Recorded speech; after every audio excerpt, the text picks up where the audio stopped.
आपको एक 6 वोल्ट विद्युत वाहक बल्ब मतलब 6 वोल्ट का विद्युत वाहक बल्ब तथा 1 ओम का आंतरिक प्रतिरोध सेल के साथ जुड़े बाह्य प्रतिरोध है। जैसे कि मैं बात करूं, गुड मॉर्निंग, जैसे कि मैं बात करूं R1 व R2 का मान दे रखा हुआ है 2 ओम 3 ओम जोड़े गए हैं।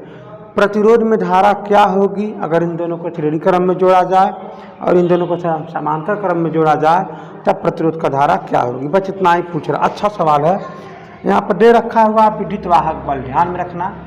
जैसे कि यहाँ पर एक वोल्टेज हो गया और इसका आंतरिक प्रतिरोध हो गया। तो यहाँ पर 2 क्वेश्चन है।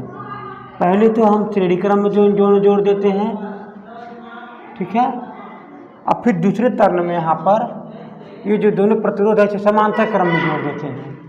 तो यहाँ पर हम लेते हैं, यहाँ पर ये बुझिए, यहाँ पर ये मान लीजिए प्लस आंतरिक प्रतिरोध, फिर यहाँ पर ऐसे करके ऐसे जोड़ लीजिए।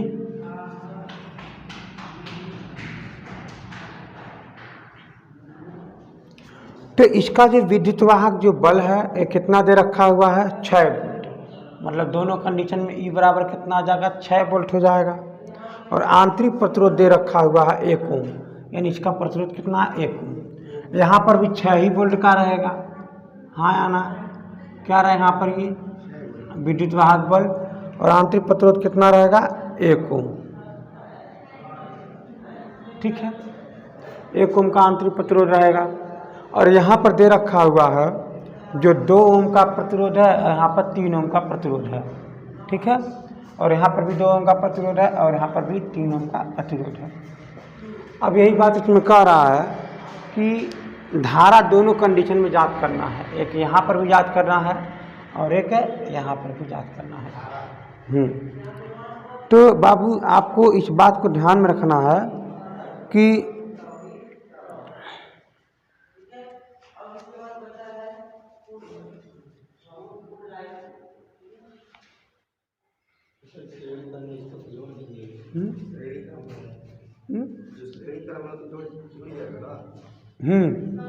श्रेणी क्रम में ऐसे ही रहेगा ना।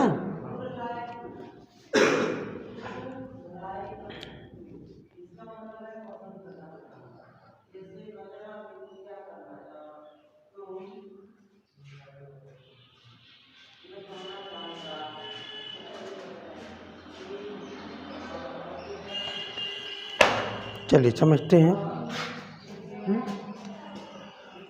तो इसमें पहला केस इसमें ये दे रखा हुआ है कि जब श्रेणी क्रम को हम जोड़ेंगे तब इसमें धारा का मान बताना है।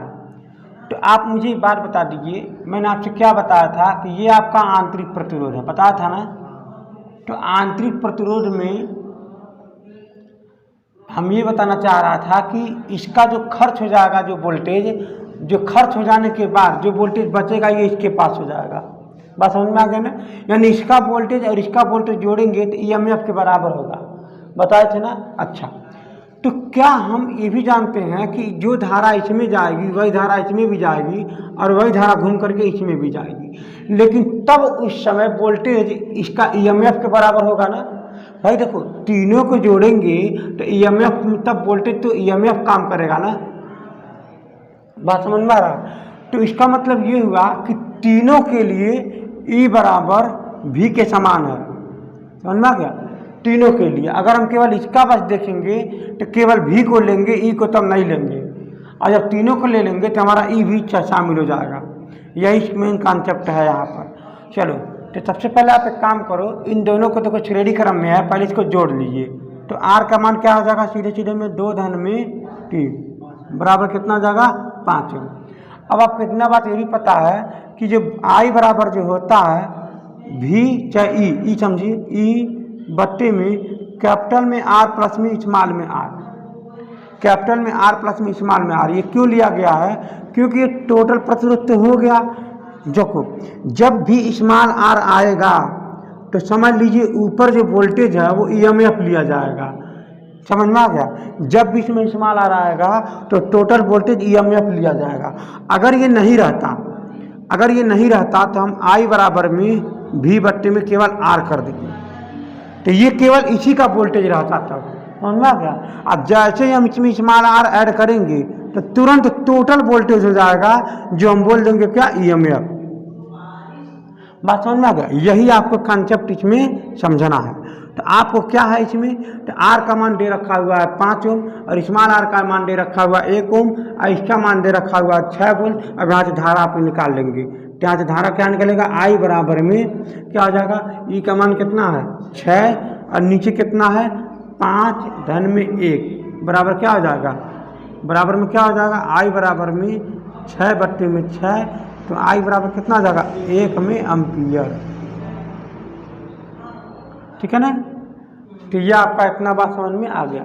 अब इसी टाइम में अगर ये भी पूछ दे कि इसका वोल्टेज कितना होगा, इसका वोल्टेज कितना होगा, तो मैं आपको बता रही बाबू लोग, इस कंडीशन में आप आई एम्पियर है, यहाँ पर धारा 1 एम्पियर है, तो 1 एम्पियर इसमें गुणा करके वी बराबर क्या होता है, आई आर होता है। वी बराबर क्या होता है, आई इंटू में आर। तो आर का मान कितना है यहाँ पर 5 है, आर का मान कितना है यहाँ पर ये 5। इसका मतलब ये हुआ कि आई का मान है यहाँ पर ये 1 और आर का मान है 5, गुणा कर दोगे कितना आ जाएगा 5 वोल्ट। यानी यहाँ पर खपत हो जा रहा है 5 वोल्ट और यही हमारा क्या वी है। ठीक है ना, यही हमारा वी है।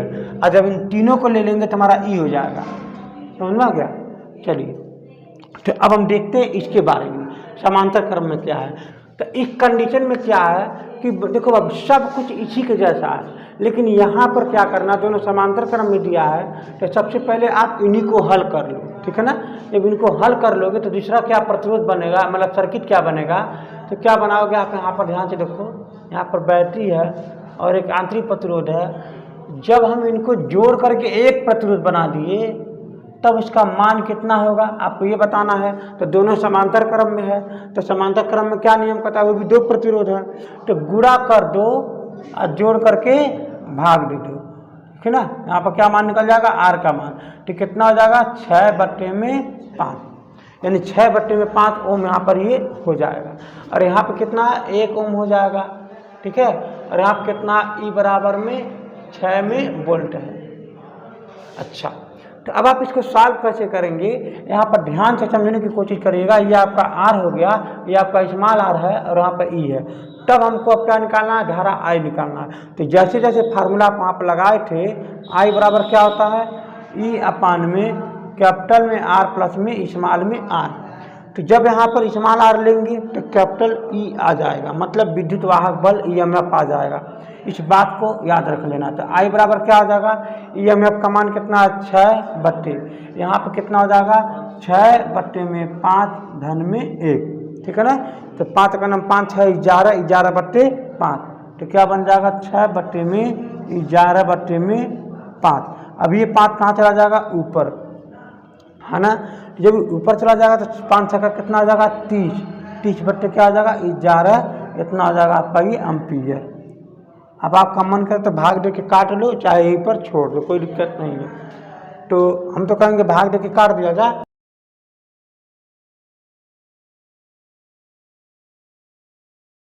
इसका मतलब ये हुआ कि 2.72 एम्पियर